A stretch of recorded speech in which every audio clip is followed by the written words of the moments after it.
on to the March 14th, 2024 Planning Board hearing, public hearing.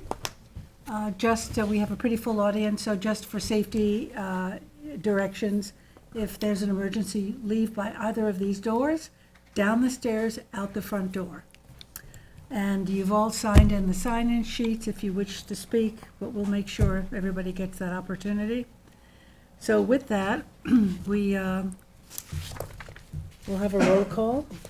Chair LaFaro. Present. Vice Chair Finity is absent. Secretary is here. Board Member Catalinato. Present.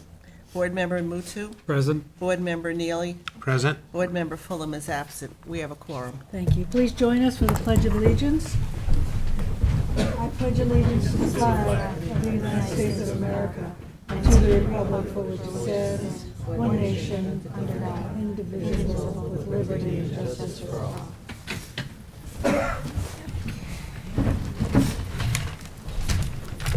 So our first application is CVE Community Solar Council. Madam Chair, I'm going to recommend that we have the hearing tonight, and just for everybody's edification, I know that there were discussions about whether or not there was proper notice because a lot of people didn't see the posting.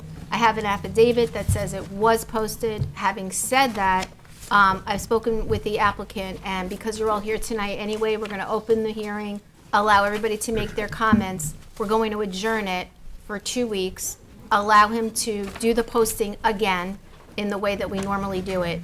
And if anybody wants to come back on that 2 weeks and re-give testimony, you can, and you're welcome to do that. But your testimony from tonight will be incorporated into that, and it will be up to you. And if you want to just watch on Zoom instead of coming next time, you can do that as well. So I'm trying to just make the best of this situation while you're all here. I don't want to tell you that you can't speak, okay?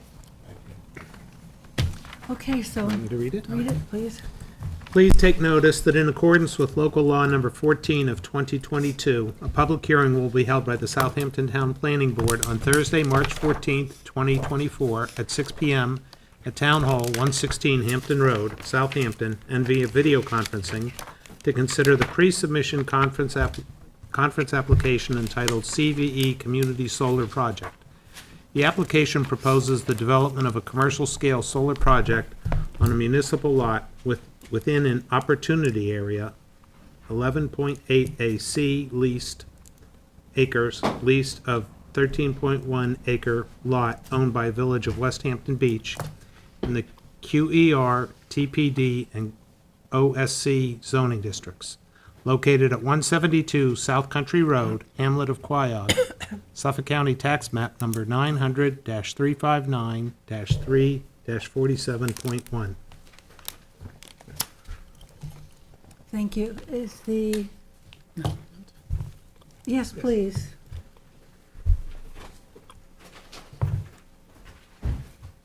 You'll have to go up to the podium. And your name for the record, please? Sure. My name is Stephen Engelman, and I'm with CVE North America. Can you spell that last? Sure. It's ENGELMANN. Okay, thanks. So if you would give us an overview, please, of the project? Sure can. Absolutely. Thank you, planning board members, staff, as well as the public that's here to discuss the project tonight. We have submitted an application to the planning board. Pre-application documents were submitted for a potential community solar project located at 172 South Country Road. I'm here representing CVE North America. We are an independent power producer focused on the design, engineering, construction, and ownership of community solar projects in New York, throughout the Northeast, and any areas where states have existing or building out community solar programs. A bit on community solar. The opportunity here is that we can build a clean energy project, inject that clean energy into the existing electrical grid to reduce the amount of fossil fuel generated power that's created here on Long Island. Subscribers into the community solar project save on energy costs through a bill crediting system through the utility PSEG-LI. Our plans are to build a 2 megawatt solar energy facility at a former Department of Public Works site in West Hampton Beach. The project would consist of approximately 4,000 panels, a racking system to support the panels, and an inverter which converts the electricity to be able to send it into the PSEG grid. PSCG has completed their interconnection study review and found that due to the lack of distributed generation projects like this one, they have approved the project and they welcome the additional source of power where it's needed most in residential load pockets where consumption is high. So the utility has approved that application after a significant study. A little bit about the site. The site that we're leasing is about 11 acres, as was previously mentioned. It's been impacted for a long time, decades, environmentally, with the dumping of municipal and commercial construction debris, highway department uprooted trees, stumps, concrete, asphalt, blocks, bricks, and general construction debris. I've got a bunch of photos of the site I can share. There are piles of debris that, well over 100 feet, long berms of debris there. It's our intention to try to clean this site up from the environmentally impacted state that it's in, to try to beautify the site. A lot of that construction debris that I mentioned was dumped there years ago, and weeds and weed trees and bushes and that sort of thing have grown over it. We'd like to really landscape the property properly, providing deciduous and evergreen planting berms and landscaping to be able to obstruct views, which is typical of projects like this in residential neighborhoods. In addition, we've located any of the real equipment that has any kind of sound to the east side of the property, up against Suffolk County Water Authority property, keeping that away from the residential property. We've maintained a 100-foot buffer from the western side of the parcel, so there's no impact to the first 100 feet of the parcel. And the intent here is for a clean energy project to be installed within the community where it will be used to provide economic relief for high energy costs here on Long Island through this project, and in the process to really clean up a site that's been environmentally impacted for a long time. With that, I think if there's any questions about the project or the site specifically, I'd be happy to answer. Okay, well, we have lots of people here who Indeed. want to make a statement, so we'll go right into that. Okay. Might I just add, though, Yes. when we had the work session, we talked about outreach to the community to provide potential sign-inners to getting some of the benefit of the energy. Right. Yeah. You haven't mentioned that in this. Okay, yeah, so the community solar program, as I had mentioned, is a program where residential folks in Southampton can subscribe to the community solar project. It provides a discount on PSEG bills.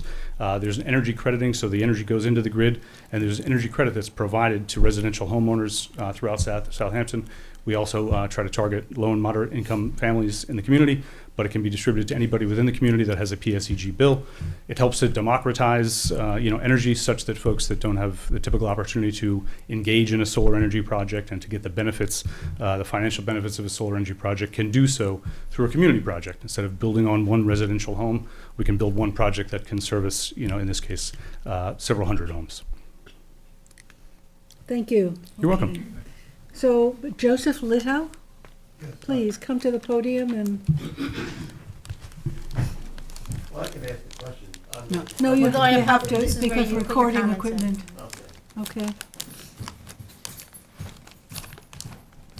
Mr. Engelmann, you might as well sit because there are quite a few speakers.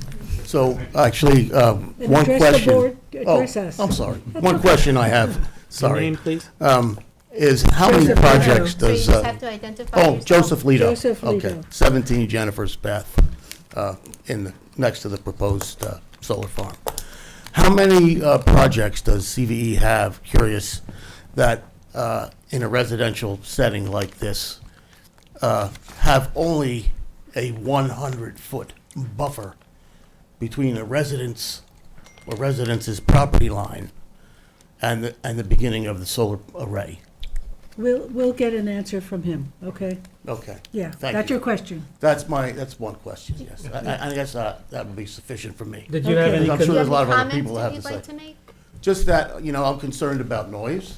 Noise. I've actually heard videos of solar farms that 1 hour a day, or actually 2 hours a day, once at sunset, once at sunrise, that the inverters, I'm not sure whether it's the inverters or whether it's the transformers, make quite a disruptive, annoying sound that our neighbors will have to tolerate in perpetuity, or until, unless it fails. So there's so many Okay. issues around this. It really is, it is very, very concerning. Okay, There's the sound, there's light pollution, there's water runoff, there is EMF, electromagnetic fields generated by the panels. It kills insects. It's environmentally unsound, and it also will affect our property values. Reports are that maybe 7 to 10% decrease in property values, residences next to a solar farm. This is a tiny, tiny, tiny parcel. It's a tiny parcel, and you're squeezing in a huge array of solar panels. It's really untenable. It's not fair that the village did this behind our backs without any warning. They've approved this already. Not fair. Not fair. Quiog is being thrown under the bus for a paltry sum of money annually. Ridiculous. I'm sorry. Okay. I think I've said enough. Thank you Thank- very much thank you, for the Mr. opportunity Little. to speak. thank you. Thank you. Dorothy Walker? Dorothy Walker? Pass, okay. And how about Molly Hill?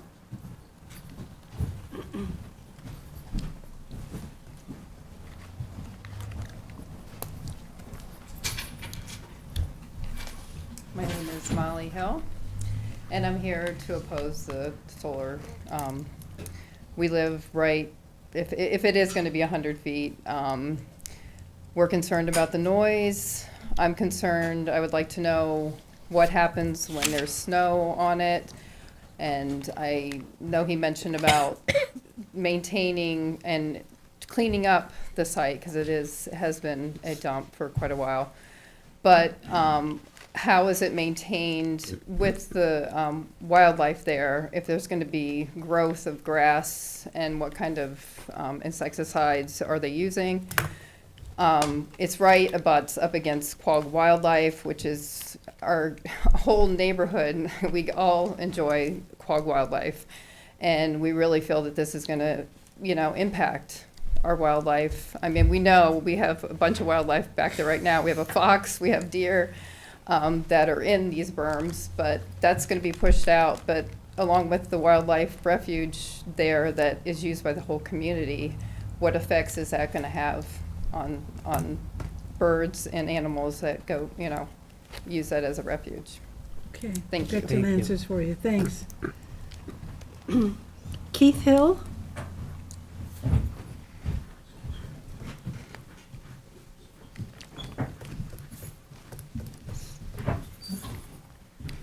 Hello, my name is Keith Hill.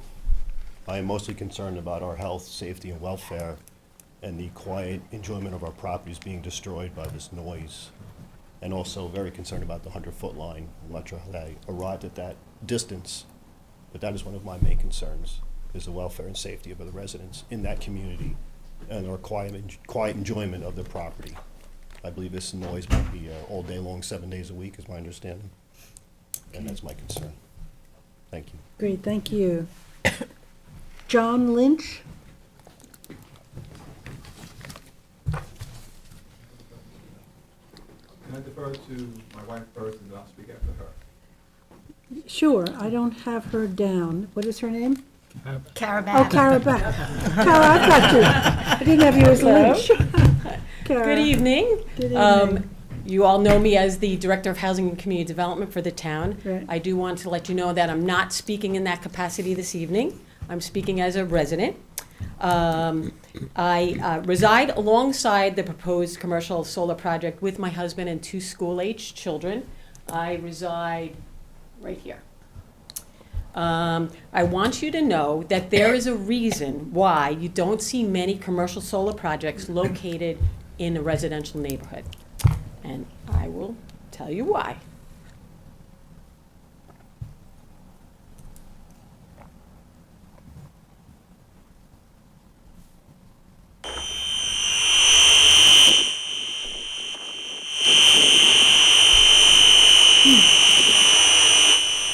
Yeah.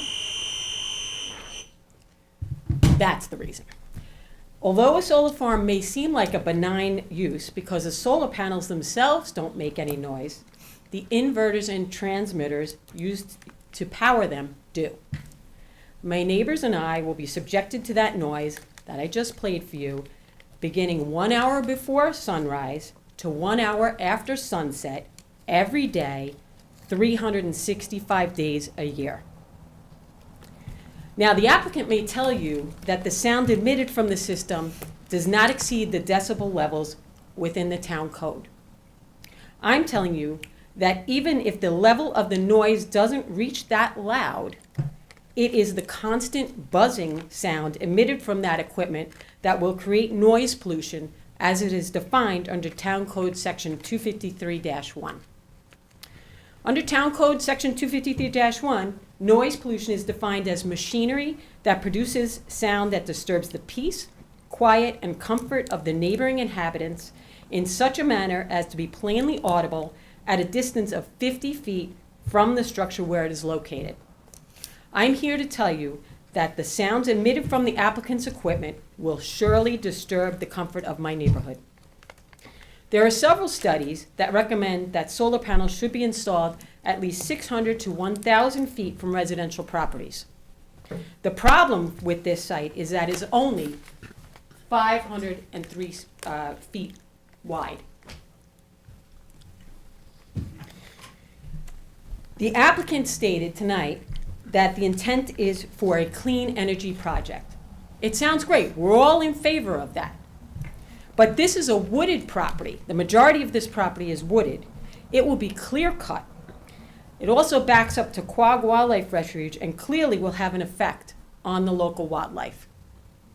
So in the name of doing a clean energy project, what is happening to this property? So it is for these reasons that I am here tonight to tell you that this site is not an appropriate site for a commercial solar project. The size of the project as proposed will most certainly cause the machinery to create a sound that will interfere with the quality of life of our neighborhood. I'm asking you to please consider the fact that because the site is so close to a residential neighborhood, that you reduce the size of the project and impose the strictest sound mitigation measures available, including requiring soundproof barriers around the inverters and transmitters. I am also asking that you require the applicant to post a maintenance bond for the continued maintenance of a tree-lined buffer in the event that some of the trees should die. Thank you. Thank you. Kara, if you have any studies or links to any of those studies, if you could send them to the board or send them to the planning department so we could take a look, that'd Sure. be great. I'd be happy to. Thank you.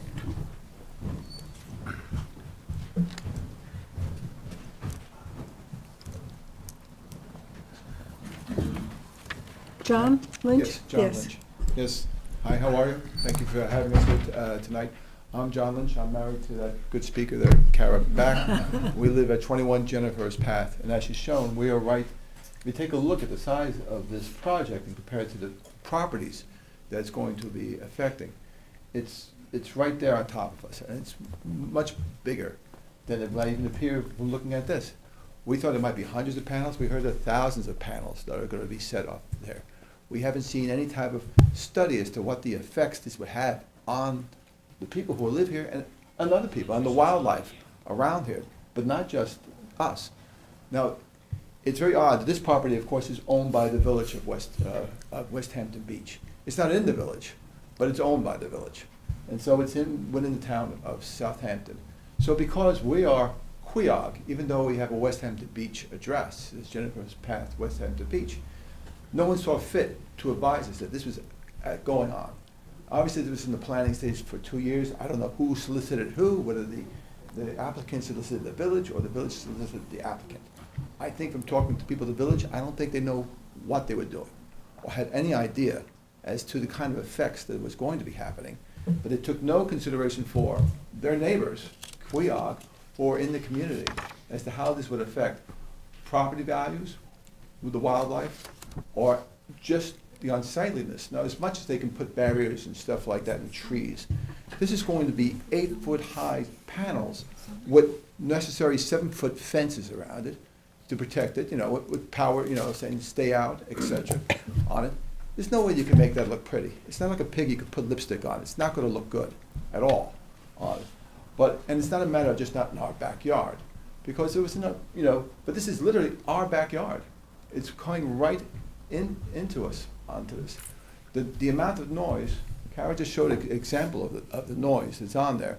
If you look at, there's plenty of things on YouTube and Google just showing where neighbors are at some of these solar farms that are around, the noise that is made by them. And it's a continuous hum. I'm an attorney, I've had some clients who are in, say, Quag, and they have those power beams ahead. They bought this house knowing they're there, but you're standing there talking to them in the driveway, you can hear that hum. I said, what is that? He goes, oh, that's those power beams. But none of us, we have people here who've been there 20 years. They didn't buy into that portion that all of a sudden there was going to be this power grid that's going to come in here. And the fact that we found out about it maybe 2 days ago by a letter that's saying, dear neighbor, welcome to the neighborhood, or we're coming into the neighborhood here, and we're happy to talk to you about this. But by the way, 2 days from now, we have a planning board meeting in the town. There was nothing, whether there's indications, there's an affidavit, there was a posting. We go by that every day, drive by. Haven't seen a sign like that. I would have noticed a sign. But went by, there's no signs posted as to this taking place. The village didn't tell us about it. There was no posting telling us about it. And now we're here. I have certain questions about even the constitutionality of the law that would allow this to be an exception to the zoning because it says it's municipal property. This is municipal property, how it's owned by the village, but it's not used for a municipal purpose work. If they were using it for some portion for the town that has some equipment, fine. But if you go to that property, they're saying it's environmentally unsuitable. That is woods in there. There's woods, so it is pristine looking on that. There's some areas where it's not, but it's not been, like this is a blighted area on it. It was a nice place to take a walk. We wanted to, dogs, there was a path that went back and forth through there. We all have buffers on our properties along that side of an easement. This is going to extremely change a way of life onto the property. And it's a serious question is whether the village was in the right to do this, if this is allowed to be done under the code. We only had a few days to look into this, but I can assure you I will be researching onto this, and I will be fighting this if this is going to take place. John, I just have a question. You said the village has approved this. What exactly have they approved? Well, as far as like, it says the owner, as far as when they do this project, they have to have a lease. And before they can get the project from the applicant, they have to sign this this lease intention, onto it. A letter Sign of these, intent. right. And this is all set up by New York State. They have a whole New York State, and they're looking to do solar energy, and I'm for solar energy as well. And they always have and they call it a toolbox, how for municipalities to do this. And they said if you have land that's not being in use, this might be a use for that land. But that's for mostly properties upstate where they have large expanses of land. Landfills. When you have landfills that can no longer be used, yes, solar can probably be a good idea if as long as it's not impacting the residents around there. Or brown land, which has already been contaminated. This property's not been contaminated. I haven't seen an environmental, or we'll have to see an environmental study to see what's wrong there. But if there was something wrong with it, they wouldn't be letting us live so close to it of some kind of environmental impact. This is not a landfill. This is not, a contaminated property. There was nothing wrong with this property whatsoever on that. It's just that the town hasn't made it, the village has made another use for it. So for $60,000 a year, they're selling out these residents, for $5,000 a month. They don't get money from the electrical service that's being issued or from PSE&G. It's just rent that's going to the village, and that's it. And when they talk about it, it's almost in the letter they sent us, it almost sounds like, because we live next to it, we'll get some benefit of it, we'll get 10%. No, you have to apply for it, it's the whole town, the 10%. There's no benefit from it. This is a taking, on this. They're taking something away from us. Have you, John, approached the town? Have some of these neighbors approached the village? This is the first, we really haven't had a chance because we just found out about this. So once we did, yes, I have spoken to a village trustee. We have, Kara's spoken to, the village mayor. And from talking to them, I'm just saying, that it doesn't seem they were completely aware. And they related to this, they said, well, it makes no noise. They're thinking, I think some of them have solar at their homes, which is great, you know. They're thinking about the noise that's made at their house. Not that this big commercial solar, but the noise that's gonna be made on that, you know, and really with no notice, I mean, it's really a shame, and they should be ashamed of themselves for doing that. I think there's a good intentions, but the good intentions can create terrible faults sometimes when they're not thought through. on Okay. that. Okay, thank you very Good, much. thank you. Thank you. Lou Di Pasquale.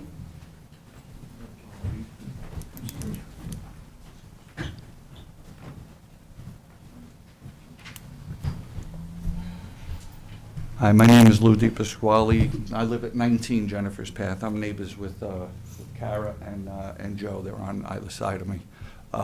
First off, we're not opposed to solar because Joe has it on top of his house. John has it for his pool. I look out across the street. The house across the street has solar. The people to the right have solar. We received a letter in the mail 48 hours ago. I opened it up, and it looked like it was like a solar advertisement, you know what I mean, the way you first look at it. Fact is, I believe Joe threw his out, who has solar on his house, right? And he said, I didn't get the letter. I said, you probably threw it out because it looked like an advertisement. So I get in touch with one of the neighbors, and he's like, I didn't get the letter. I'm like, really? And I see 172. I don't know exactly where it is. I start trying to punch in the tax map number and find out it's this property behind me. And nobody else received this letter except whoever abuts that property, which I think is unfair. Just for clarification purposes and just for everybody to know, this is just a pre-submission conference, so you would not have been required to get a letter. The posting, you're required to under the code, I never- but not the letter. So that, they did, whether they did it right or wrong. Okay. It doesn't, it's not what we're discussing. I relevant. there, a lot of us walk. I have No, I never understand. seen. That's why we're having this today. I know. We're going to adjourn it, and I he's know. going to repost it. Okay, so that's that. So I want to make clear, we're not against solar at all. You know, nobody's against it in the neighborhood. I took a little offense to when the gentleman said, it's garbage back there, it's concrete, you know, it's garbage basically, and they're gonna make it nice, you know. So just for reference, I want to play something real quick. This was 9 o'clock this morning. Okay, I go outside. I live outside. I live out back.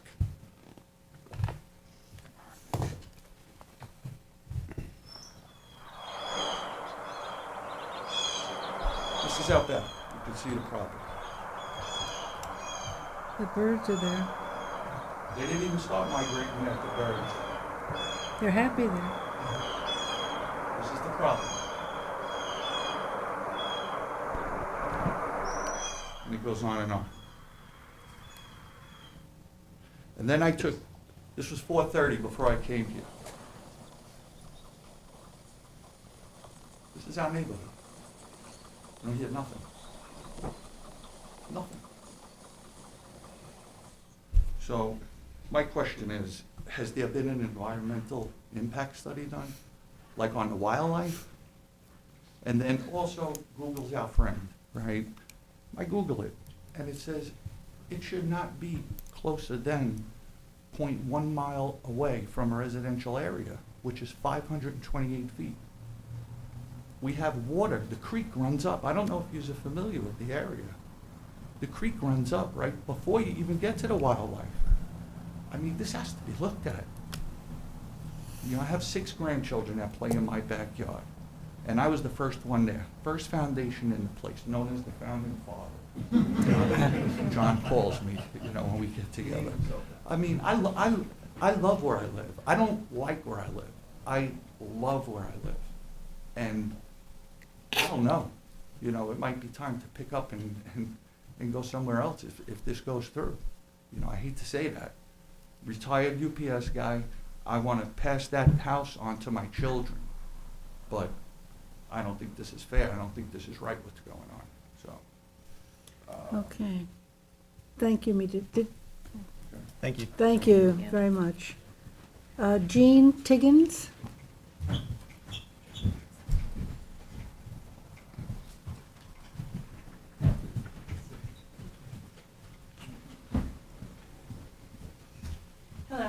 My name is Jeannie Teggins, and I live at 22 Jennifer's Path. So I live right here. I am opposed to this for all of the same reasons that my fabulous neighbors have shared. And now I'm really opposed if my founding father were to move. I think one thing that, in my research, very short amount of time that we had, there's a town in Connecticut, East Windsor, who had a solar farm installed not as close as ours, what is being proposed for our neighborhood. And there's multiple articles about complaints from the community, from the neighborhood that's right near where this solar farm is.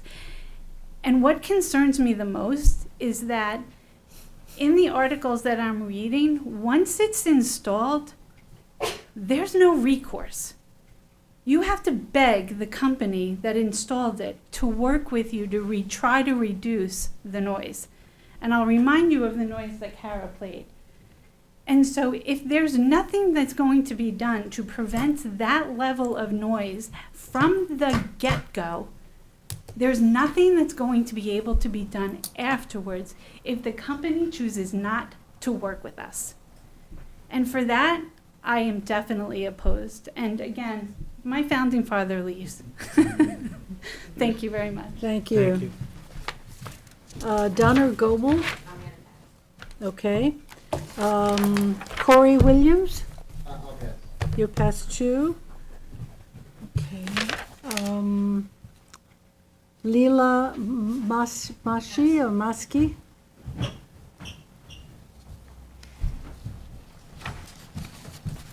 Hi, I'm Layla Massey. I live at 3 Jennifer's Path, third house, right? Second house. Oh my God, I'm so nervous. Second house, right? I've lived there, it's going to be 25 years in July. I was among the first to move in. I've been living there happily. Everyone else has said incredible things, especially about how quiet it is, how peaceful it is, how lovely it is to walk around there, how the dogs are so happy there. We have a great community. Everyone seems to get along, even when we don't know each other. I actually did call Stephen Engelman. When I found this letter on Tuesday, I called my neighbor right away to see if anybody knew about it. Nobody seemed to know about it. I even called Sunday Schumeyer. She didn't know about it. Nobody knew about it. So I called Stephen Engelman, and I asked him about it. And the first thing he said to me was how beautiful it was going to be, and then, of course, it was going to be 100 feet from the houses. And he said it was going to start at the third house. Well, I'm at the second house. I didn't have the map because it was supposed to be included here, but it wasn't. So I didn't see what was behind my house. All the electrical components, or whatever they are, that radiate all that noise and all that vibration and everything that's toxic. I'm going to be 73 years old in May, and I am getting ready to retire, and I don't want this in my backyard. I live with my sister, who has had cancer, 4th stage lung cancer, a stroke, and heart attack, and is still alive. And that's the last thing we need, is that noise and that blight. It's really an ugly scene. I don't know about anybody else, but solar panels are not that good to look at, let's face it. I did ask Mr. Engelman, would you want that in the back of your yard? And he did not answer me. Okay. You didn't. I have it on my house, so. You have it on your house. Yeah. So do Layla. Address Okay. us. So yeah. do a lot of people who choose to have it on their house. They don't have it in their backyard, where there's, I don't know, are they hot? Are they glaring? Are they going to affect how I can even look out my back yard? I'm gonna have to live with noise 24/7 constantly. I'm very sensitive to noise and very sensitive to light. I like the peace and quiet in my backyard. What can I say? It's the most important thing. It's like a sanctuary in my home. I've worked really hard for that house and to live there. And this is the last thing I need. Really, the last thing, with everything I've gone through. I just can't see anything good about it. He also told me that it was only going to service 800 customers. 800 customers? for all of this.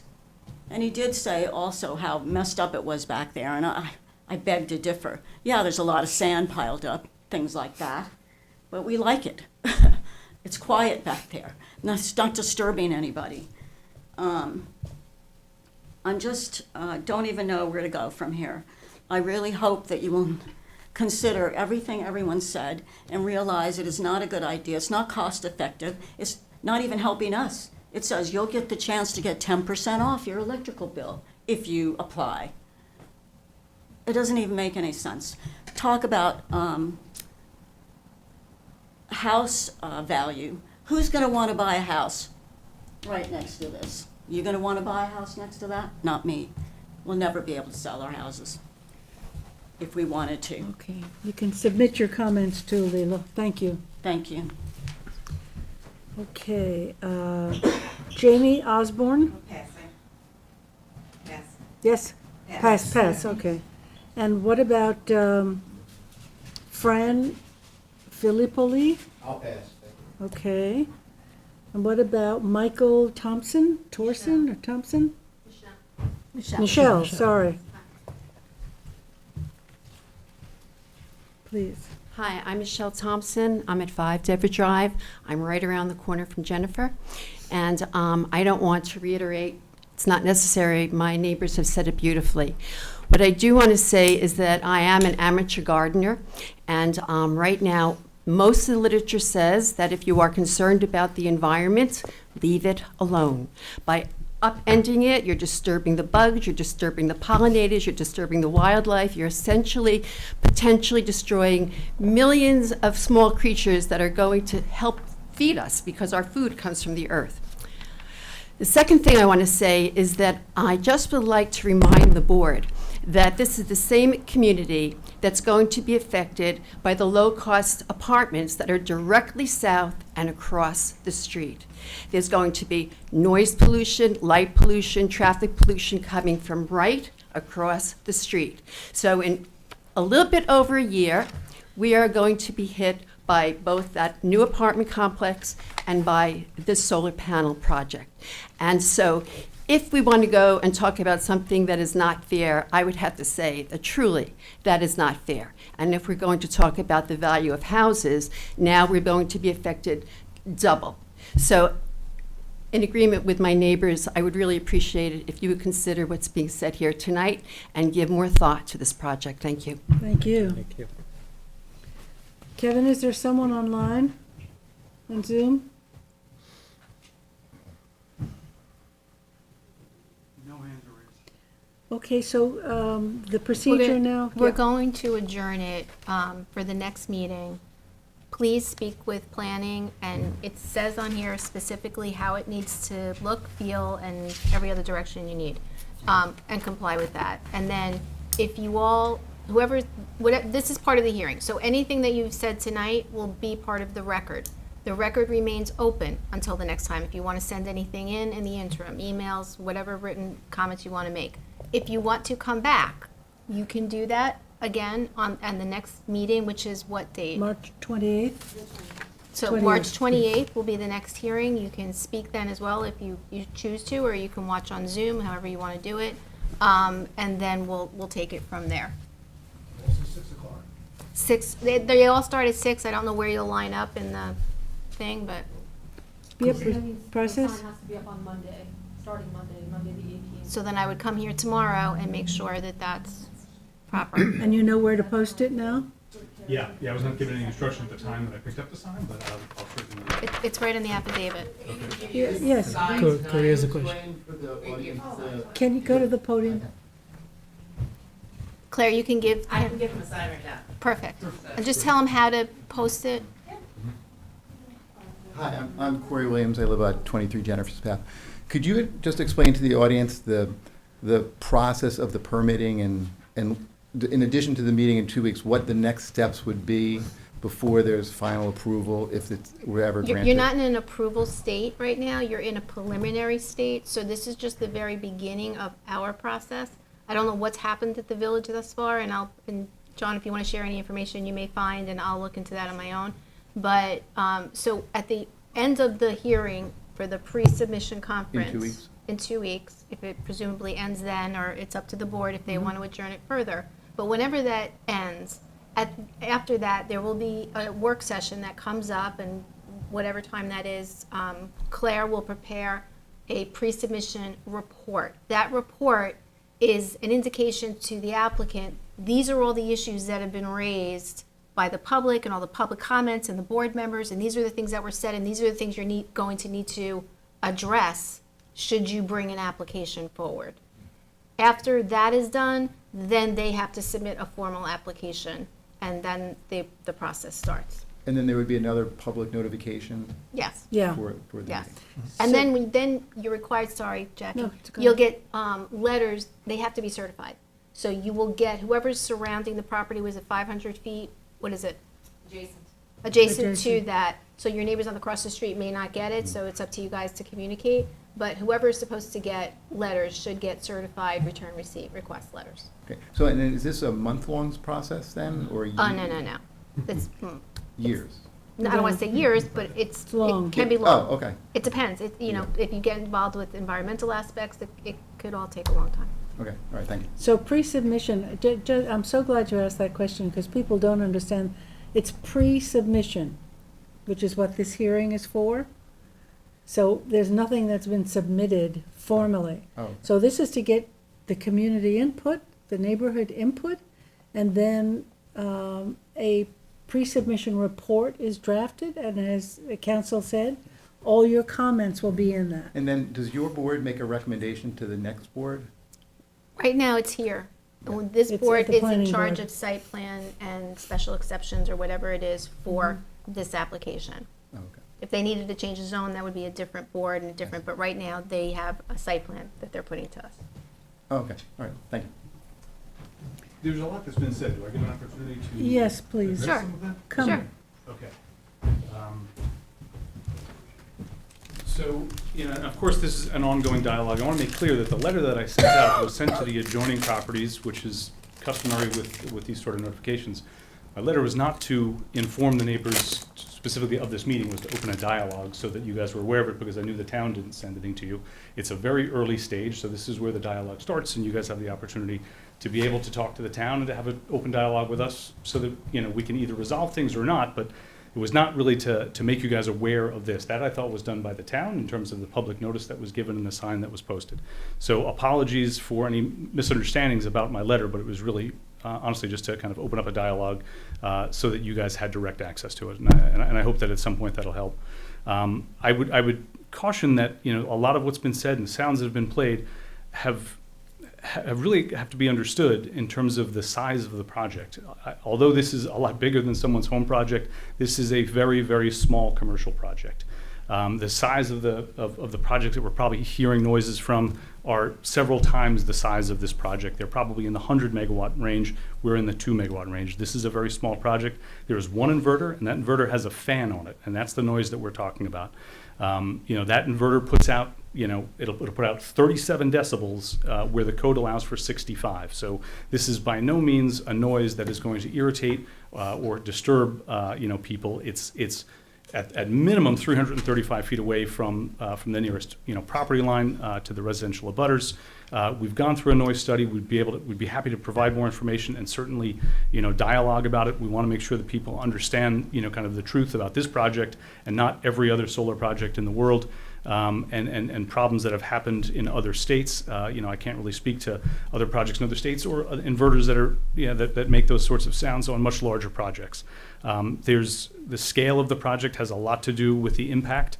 Our intent is certainly to landscape the area, to provide wildlife, habitat for the animals that are there. Agricultural fencing that will allow them to, freely access the entire property. And the mention about, not to get into a disagreement, but I've got 15 pictures that will tell you what's going on the property back there, and it is by no means a pristine, natural wooded land. And we are not abutting the Queog Wildlife Preserve. We are abutting the railroad tracks on one side and the Suffolk County Water Authority on the other side. So we don't interact at all with the wildlife.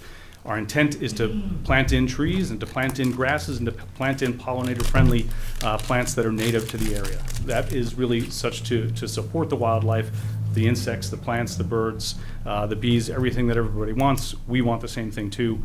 So we certainly plan to work with the comments that come back from residential abutters and try to find a path forward, wherein people's concerns can be, hopefully understood in terms of what's really going to happen with this site or what we would like to see happen with this site, which is far different from what other folks have been talking about. So I'll leave it there. It sounds like we're going to have another opportunity to dialogue about this, and we'll be able to provide more information. But again, we have a noise study to support what we're talking about, and we'd like people to really understand the truth of this project.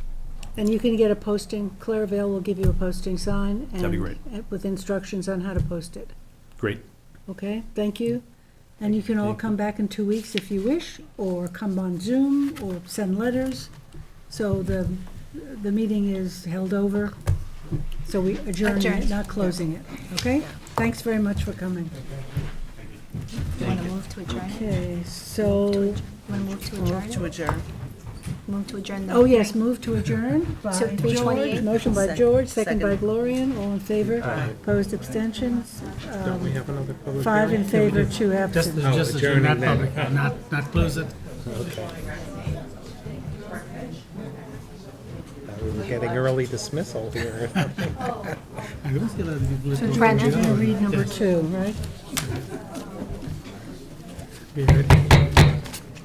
We're moving on to item number 2, 1004 Montauk Highway. Do we have notice, council? We do, Madam Chair. Great.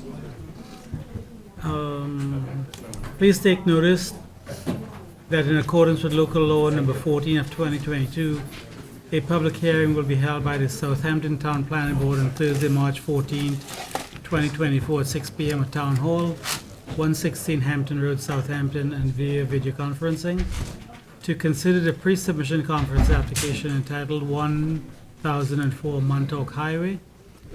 The application is for the construction of a 6,500 square foot medical building located on a 40,210 square foot parcel in the HP zoning district located at 1004 Montauk Highway, Hamlet of Watermill, Suffolk County Tax Map 900-102-1-20.4. It's in Hampton Bays.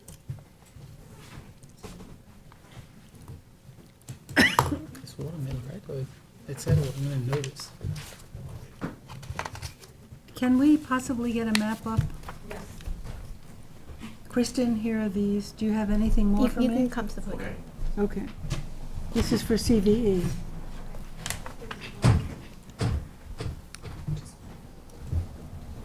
Is there?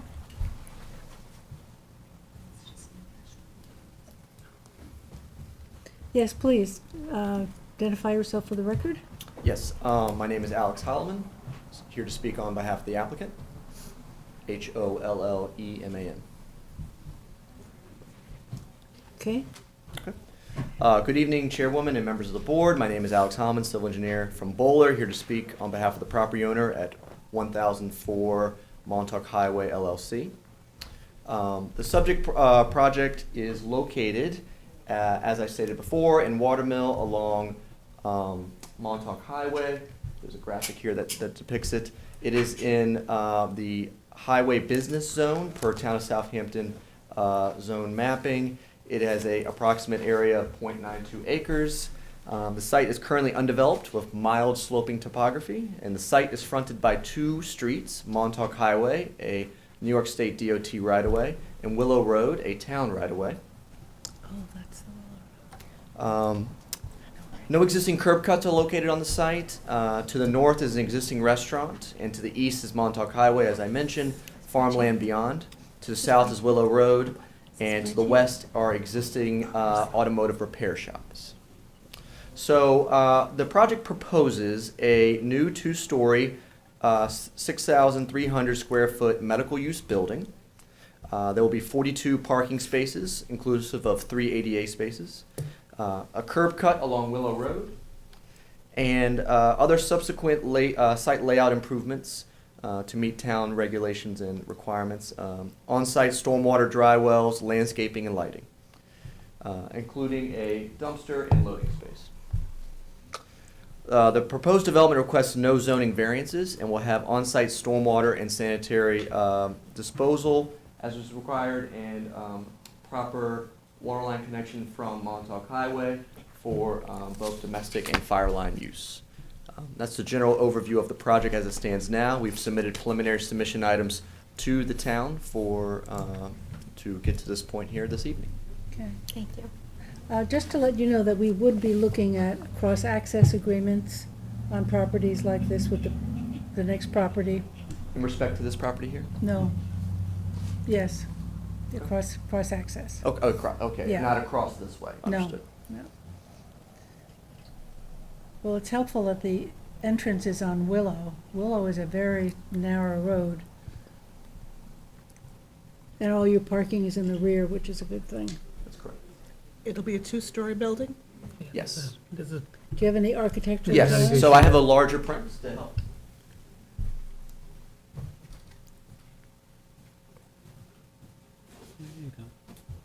Here's an architectural rendering as it stands now. And that's Okay. viewing it from Willow? The view is this way. This corner represented by this corner. So, but the wide side is facing, Facing Montauk Highway.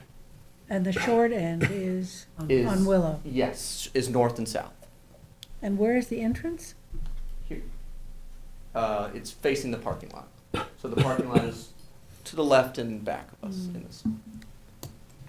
Medical offices of any particular kind? Still to be determined. Medical use building is the best I could sort of describe at this moment as we're at this preliminary stages. Any other questions? Right now, that property, there's no It's vacant. landscaping in the front, right? It's totally, it was clear, it was Right. mowed down, but it's just successional growth now, it's just grown over. I'm sure we'd want to work with you on landscaping. Yes, Yes. Along Montauk Highway, probably. streetscape and even on Willow. Okay. Is there anyone that wants to speak to this application? No questions more from the board? No. Okay, so we'll close with the 10 Anyone on days. Zoom? Wanna see if there's Zoom? Anyone on Zoom? Sorry, I forget that. Kevin? Okay, so we'll close with a 10-day written comment period? It's 30 days. It's 30, it's pre-submission? Yes. Motion by George, second by Gloria, all in favor? Aye. 5 in favor, 2 absent. Thank you. Thank you. Thank you. Thank you. Now we're moving on to Corwith Red Barn, which we held over, so we don't need to read it into the record.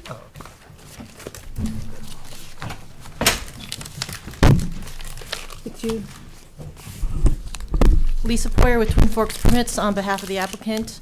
This is just a continuation of the prior hearing that was held back in February. I don't know what month it is. And just as a reminder, it's a conservation opportunity subdivision where 80% of the property is proposed to be preserved in farmland, and which actually the town has actually purchased that development right already. So the meets and bounds description of that parcel are pretty much set in place. It was an 11-lot yield, and the applicant is proposing 5 lots. And just to hear any additional comments from the public, since I think there was... Just to be on the record, the comments were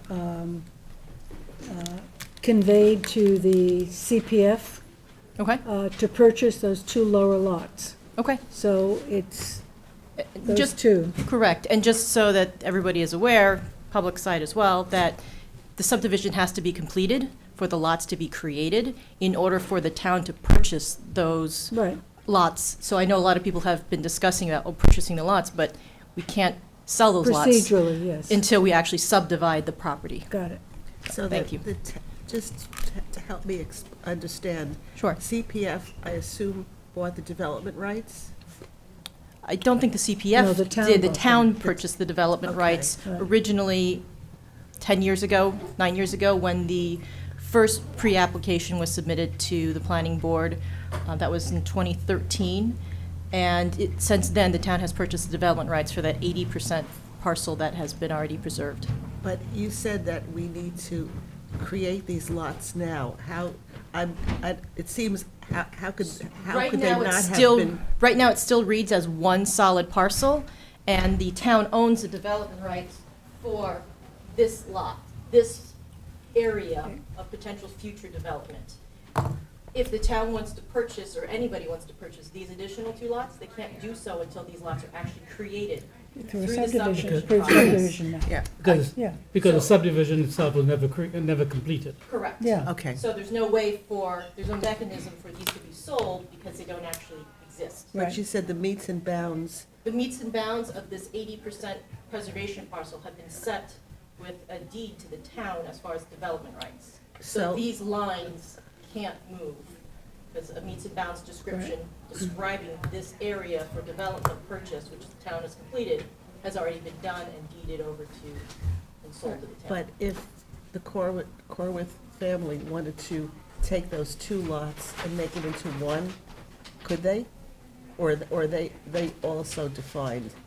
They are not defined yet. It could be, but right now they're looking for these 5 Understand, lots. but those parcels could be reconfigured if the owner chose, as long as the meets and bounds for the town part Correct. doesn't But then change. They would lose value in that they have Okay. potentially 2 Yeah. lots. So to what I sell to wanted the to, town. what I wanted to convey was that we conveyed the information that if those 2 lots, when they're formed, if CPF purchases them, then you have a wide open agricultural Yes. space. Correct. With no, Yes. And at least 3 lots up in and the leaves just 3 lots up the I top. was just- And I was just reiterating, because I'd had some comments at Yeah. the hall, that we can't go through that process until Until the the lots are subdivision, created. got it, Yeah, and I was just having a hard time with what Sure. came first. That's so okay. right. So I'm just here to answer any questions or hear Yeah, any I don't know, comments. does anybody want to speak, please? I Yes. get it.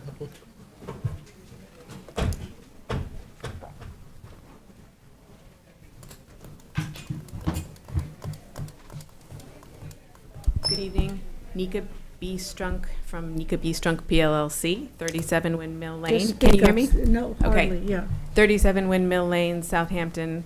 For, my clients' names are Jared and Hillary Franken. I was retained by them yesterday. They are the most significantly affected by this proposed subdivision. Their property is at 8 Upper Seven Ponds Road, and that is, I'm gonna just point it out here. It is this lot that is like a notch into the tract of parcel. farmland. Okay, yeah. So they're surrounded by this parcel on 3 sides. They did not receive the notice of the hearing which took place back in February. I did review, I watched the whole hearing video, but they had no notice of that. I saw in the application file that notice was mailed to them. Somehow it wasn't in their mailbox. Their contractor found it taped to their door. That's why they weren't here at the last meeting. They may be on the Zoom. I don't know if they're going to want to speak to the board, but they are really very concerned about this. And since I've really only been working on this for about 36 hours, I would ask the board if there's any way to keep this open for more time, and I'll explain why. Today I went to the planning board office and I've requested some files out of its archives. I think that, this is actually the culmination of a process that has been going on since 2012. And I think it's important to understand how we got here. Among other things, the application cites a pre-application report from August 8th, 2013. I haven't been able to find that in the file. So I think that I'd like to be able to review those and to make further submissions if it's warranted to the board based on what I see in those files. But what I've seen so far leads me to have some serious questions about this application. And just, I have it on my screen here, the application itself, on page 4, it's got a table that says it's the Town of Southampton subdivision pre-application form project information, and it has a list of things that have to be shown with respect to standard or PRD cluster subdivisions. And one of those things is existing easements / covenants, yes, no. And it says if yes, show on survey. The applicant has said no for both standard and PRD cluster. But that's incorrect. There is a very significant covenant restriction easement on this property, which was granted to the Town of Southampton in 2013. I have it. And it is a grant of development rights easement that the town paid $2.3 million plus for in 2013. So just the bare fact that that is not shown on either of the maps, I think makes the application incorrect from the get-go. Well, we'll let the applicant respond to that. Okay. In addition, page 9 of the application form, let me get to that, is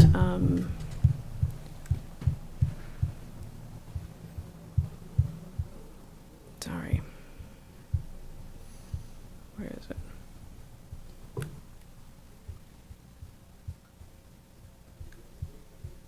It has a list of things, subdivision requirements checklist, and things like pre-application form, subdivision plat, these are all checked yes. Outline of existing easements, deed restrictions, and covenants on site, that's checked no. So that hasn't been provided to the board as part of this application, and it's my submission that that is clearly required to be shown, and that this application can't be evaluated without that information. And so the premise of this is that there's a potential 11-lot standard subdivision layout available for this parcel. And that's simply not true. That's a fiction. You cannot put 11 residential lots on this parcel because of the fact that 16.4 acres is subject to the grant of development rights easement, which I'm going to read you.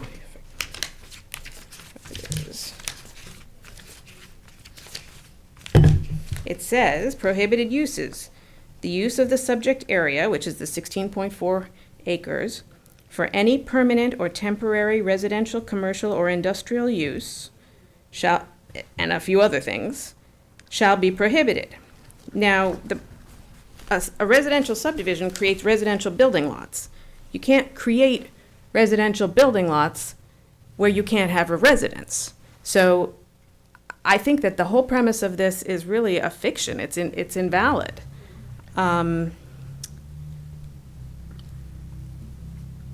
Also,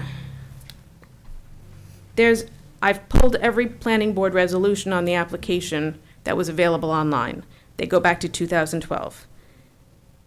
The applicant got 3 extensions of the pre-application report. The planning board actually bypassed its normal pre-application extension renewal policy and kept keeping the pre-application report active.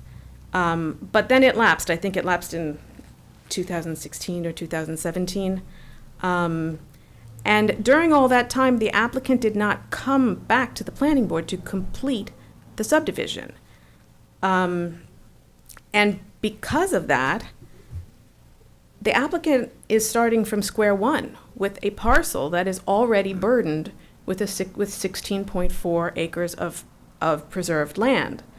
The applicant, I would submit, cannot proceed as if it's still back within the early subdivision process and this preservation hasn't happened yet. The preservation has happened yet. Has already happened. It's a fact.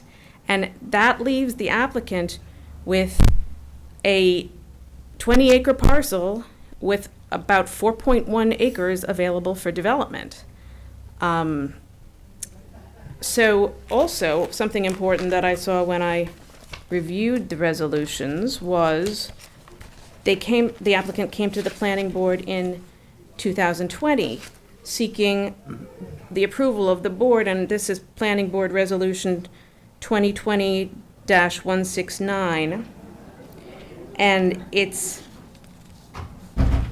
requesting a third reauthorization of the pre-application report, and it's also asking for permission to demolish the existing Corwith Red Barn to be shown on proposed Lot 5. And the planning board granted that request, and it said that its granting of that request was conditioned on the following. 1, the applicant submits a letter claiming no vested rights toward the final approval of the subdivision. So it seems to me at this point, I mean, I don't know what the board's discussion was on this, but it seems to me at that point the board had come to the point where it was saying you can't continue with this subdivision process, you know, as if it's still going on from the beginning. So I'd like to see the file. I've requested the file from archives. I'd like to see that letter. I'd like to see any other material in the file about how that came to pass. But the way I understand it is that this is a site where only 4.1 acres is actually developable as residential lots. And based on the CR 60 zoning, by my calculation, that is a yield of 2 lots, not 11 lots. Now, I understand what they were trying to do in 2013, and if they had moved in a timely manner to complete the subdivision while the pre-application report was still valid, then I assume that this would be workable and this would be approvable. But that is not what they did. They sold the development rights on 16.4 acres to the town for $2.3 million and change, and they let the pre-application approval lapse. And for that reason, I submit they forfeited any vested rights to the pre-application report from 2013. They're left now with 4.1 acres of land that may be legally subdivided into a maximum yield of 2 residential lots. Just one more word about my clients. Their home, as I said, is surrounded by this farm. It's a very historic home. It dates from 1790, and it's called the Daniel Hildreth Homestead. They are a couple with young children. They've recently undertaken a restoration that is incredibly sensitive to the history of the site. They obtained a report from the Watermill Historical Society on the house, which I will submit into the record. And a huge part of the historical context of this house is its orientation to the farm field. And so what is particularly a problem for them with the effort and care they have taken to keep the historic nature of this house is that the rear of their property, which was completely oriented south and open to the farm field, will now be obstructed. Sorry, no problem. This has a very severe and very detrimental effect on their property. So in some, I see a question? No, I'm going to ask Lisa Poyer, the Of course. applicant, to address some of your questions. Of course. So that we can get the record straight. Thank you. Okay? Okay, I'm just going to sum up and say, I submit that the application cannot be considered as it's submitted. It has to be corrected to reflect the existing reality of the property and the limitations on its development. Thank you.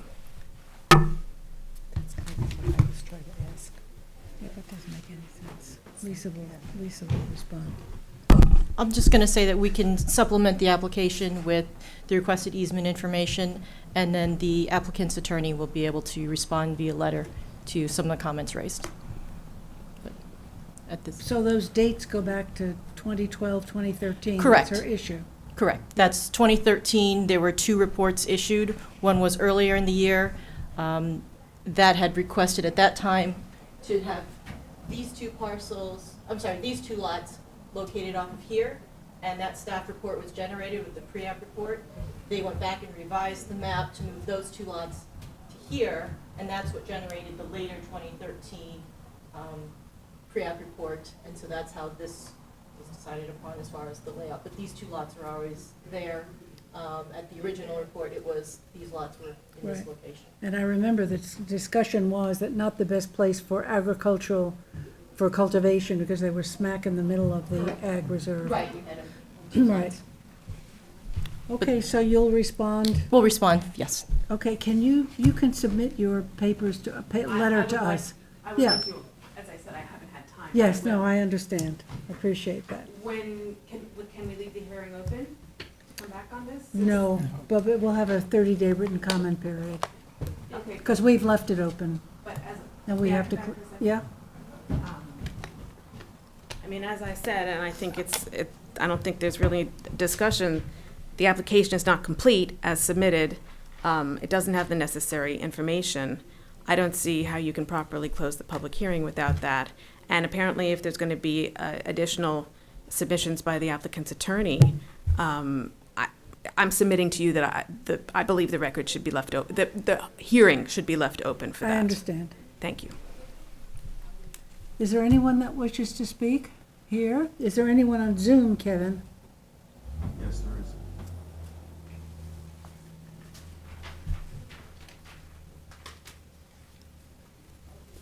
Four people with their hands up.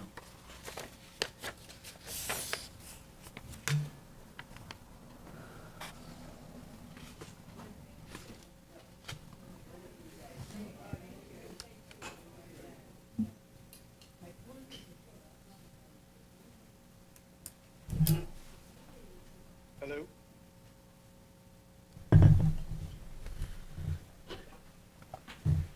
Hello? Hello? Can you guys hear me? We can't see you.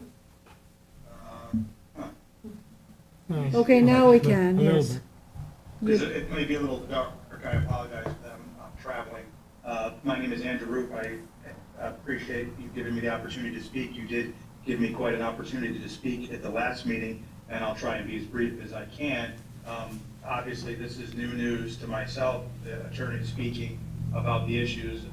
We've tried to find some of these documents online and been stymied by what's available. I would simply say and ask that you guys acknowledge the outpouring from the community has been one way and overwhelmingly negative. I don't think, to my knowledge, you have gotten any positive feedback supporting this application. And in light of that and the new developments that the council is pointing to, I would think it's completely irresponsible to close the hearing at this time. I would ask that you keep it open. I understand there is a time-sensitive arrangement. When you guys extended it to this week, you could have kicked it out a few more weeks. I would beg and implore, in the interest of fairness, that this panel allow this to go through the proper course. And if this is allowed, and if this is what the applicant is entitled to, then there should be no hurry and no rush to ensure that due process is had, and that the community, which is clearly outright and opposed to this, is given every opportunity to make sure that that all the I's are dotted and the T's are crossed here, which it certainly doesn't seem like to be from the person who just spoke before. And I would also request some acknowledgement from this panel. It's the number of letters that they have received. Many people are unable to attend in person, but I do know and have a count as to how many letters you guys have received, as well as the town board in opposition of this plan. And I would like to see if that is possible in some way to be reflected into the official record, the number of correspondence that you've received in opposition. That always is, that's always reflected with comments and numbers. Absolutely. So can you let us know how many you've received thus far? Sir, are you driving right now? I think he is. I'm a passenger in a vehicle. You're a passenger? Okay, thank you. How is that relevant? We don't want you to get hurt. I'm concerned about traffic safety. I really appreciate that. I'm a passenger in a vehicle If you'd like, I could show you the driver, No. but I'd like the answers. We don't have access to our email. It's not in front of us right now, but we did see a number of emails to come through. I don't know the exact number. They're but all there were a listed. lot. I'd also like to ask one final question of you. At the last meeting, you guys, several of you were insistent that land is not currently being actively farmed. And again, I'd inquire if any of you have been by this property. I don't think that statement was made, Mr. Roof. It was absolutely made. I can go back watching the No. video. It was I made. I asked the 100%. question, and nobody else contested that it was or wasn't. There was Okay, one can we question if it was acknowledge being for- done. Can we acknowledge for the record that this property is being currently farmed and every piece of it that is being considered to be turned into other development for houses, it is being farmed? I don't think it's relevant, but you answered the question and we took your word for it. It's not relevant I that don't- it's a farm. You're Okay. saying it's being farmed, we'll put it in the record, Mr. Roof. Thank you. Thank you very much. I Thank you. appreciate that. Drive safely. I'm Kevin? not driving. Kevin, do you have the next person? Bring them in now.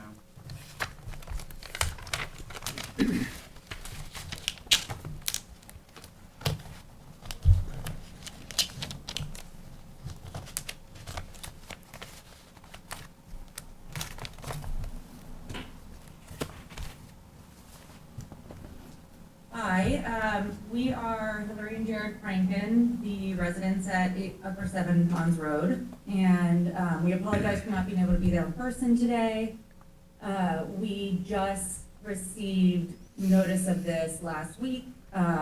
We have not been in Watermill this month, and we did not receive the notification. Our contractor happened to have found it, as our attorney stated, who's to our door. Anyway, so we wanted to come, to be here tonight to, be on the record stating our thoughts on the situation. And we thank you all for your time. We know it's late, so we'll be brief. But we are, of course, devastated to learn of this news. We had no idea. We purchased our home purchased our home in 2020. And at the time of the purchase, we were told that the land surrounding the home would forever be a protected agricultural farm site. And I can verify it is very much an active farm. But we value the privacy and the history of the farm and the farmhouse that we live in. As mentioned, we've taken painstaking measures to keep that authenticity alive in our home, and so much of that does have to do with the farm. And we just want to be on the record stating that we do hope that you all will give this the time and the due diligence that it deserves based on the findings that were presented today. Right, and our primary concern is that there are 3 proposed lots that are directly surrounding our house. No other house would be as impacted as ours, and not to be selfish, but Lisa just stated that the lots can be moved, and so like part of our issue is the property value destruction that could happen from having 3 houses surround you, as opposed to the other ends of the lot, which I'm not suggesting that those are better, but like there's no development there, there's no houses over there, so being disproportionately impacted by this is pretty significant impact on our lives. Duly noted. Thank you very much. Value, but also the quality of life of time while we're there. A huge part of our Yes. home is the land that we're on. Thank you. Thank you. Thank you. Kevin? Thank you. Kevin, can you bring in the next speaker?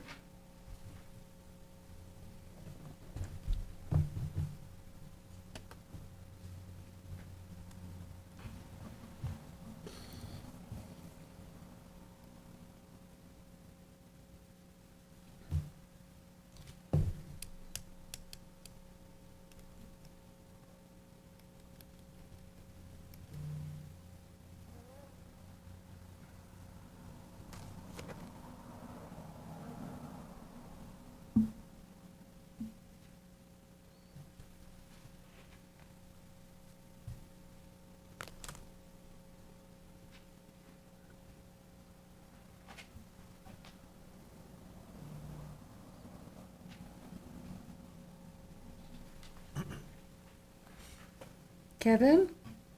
Joining now, sorry, they just on me.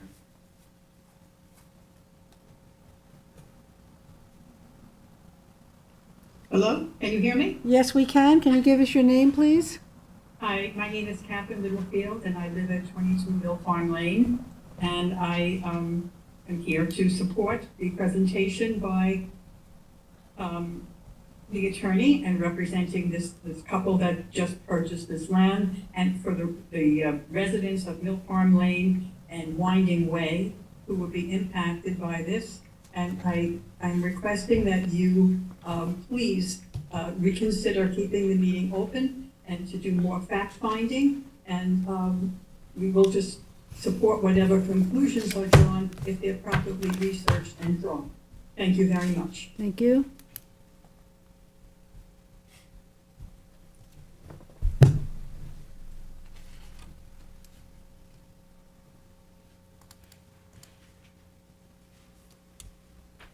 Kevin, do you have someone in the queue?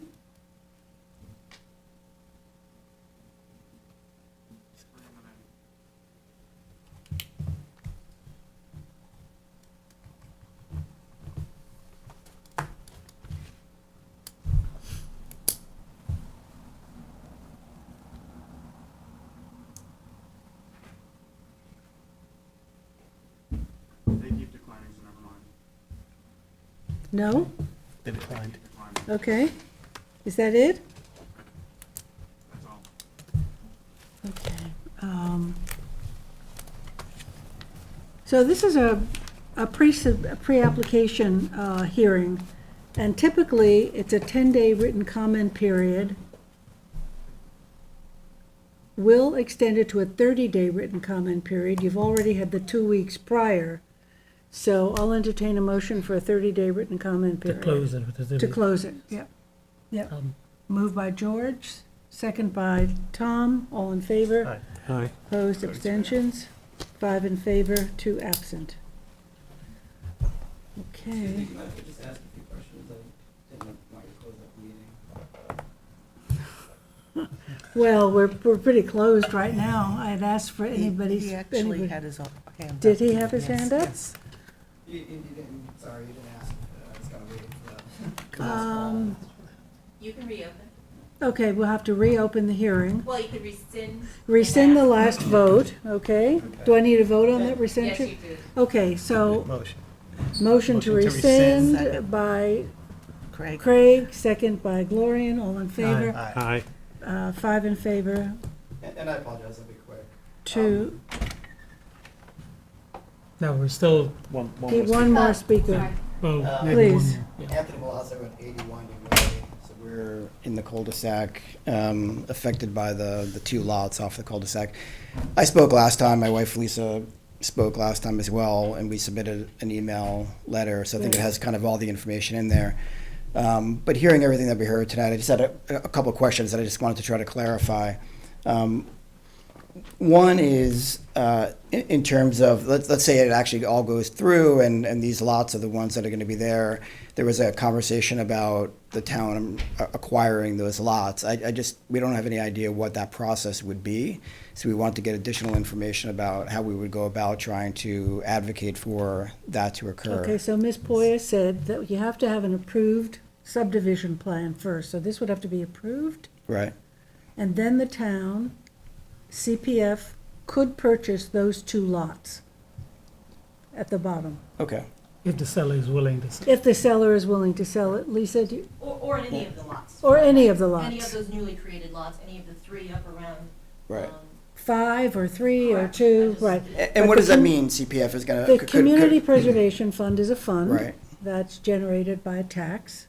And they have an opportunity with a willing seller to purchase land for preservation, for open space, et cetera.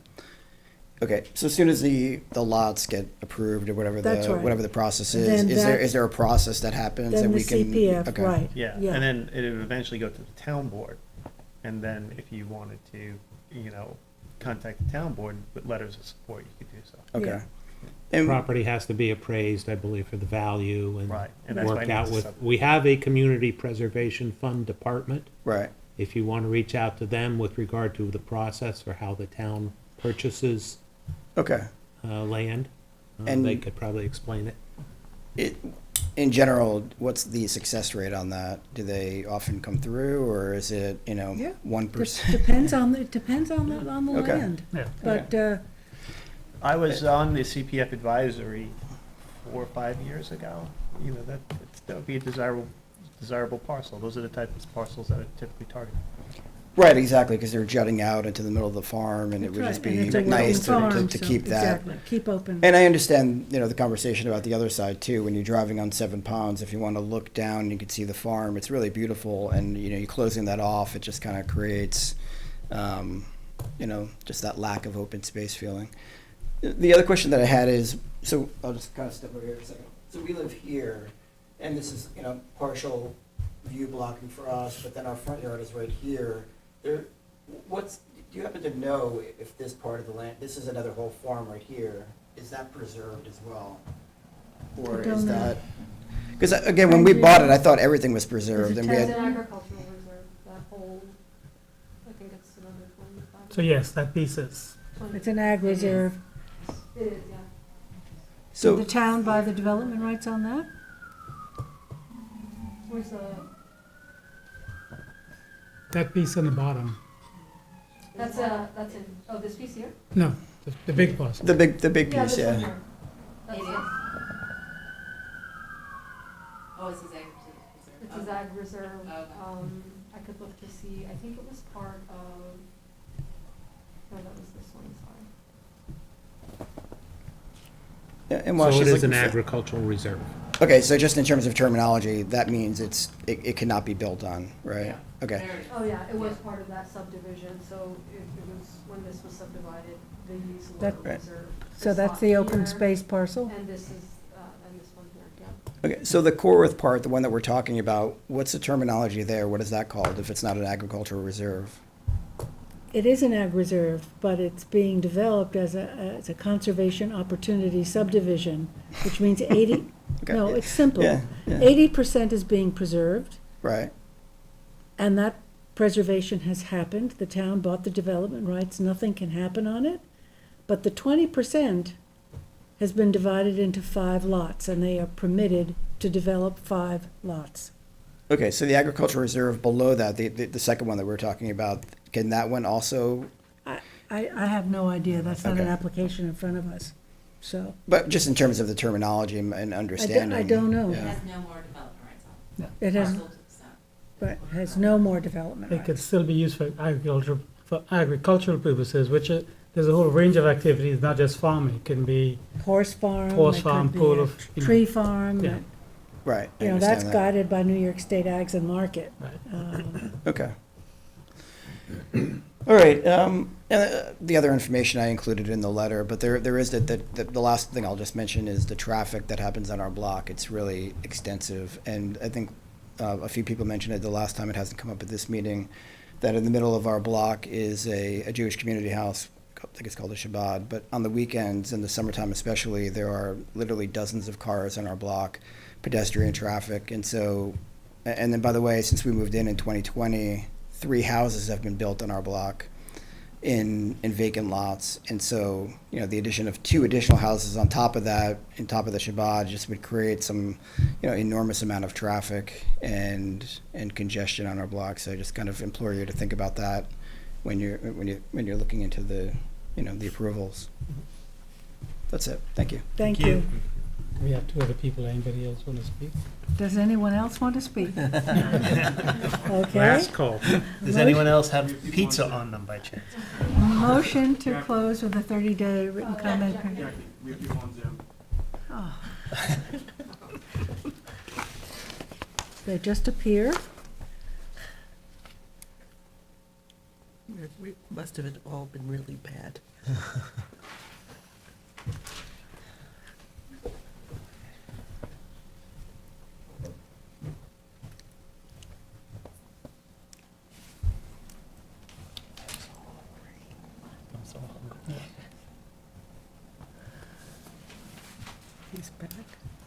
Hey, guys, I'm sorry, I'll be very brief. Can you hear me? Yes? I just had one last question. Last time we got into a discussion about the workforce housing component and how there were, now, look, the bylaws have changed, and if you're doing a 5-house subdivision, you have to add a 6th, and we kind of were left that unclear. Has there been any clarity as far as, does the workforce housing component mean, in fact, that this would require 6 lots, or are they allowed to transfer? As someone mentioned at the previous meeting, they can have the town and pay into a fund, because I've looked into that. Nobody seems to be aware that that's a possibility. It doesn't of apply, transferring them. doesn't apply to this The application. workforce housing Not component at doesn't all. apply? No. Okay, thank you. Thank you. Is there anyone else, Kevin? That's all on Zoom. Okay, no one else here wants to speak, right? Entertain a motion to close of the 30-day written comment period. Motion by George, second by Tom, all in favor. Aye. Aye. 5 in favor, 2 absent. Motion to adjourn Motion. by Gloria, and second by Craig, all in favor. Aye. Opposed, abstentions, 5 in favor, 2 absent. Thank you.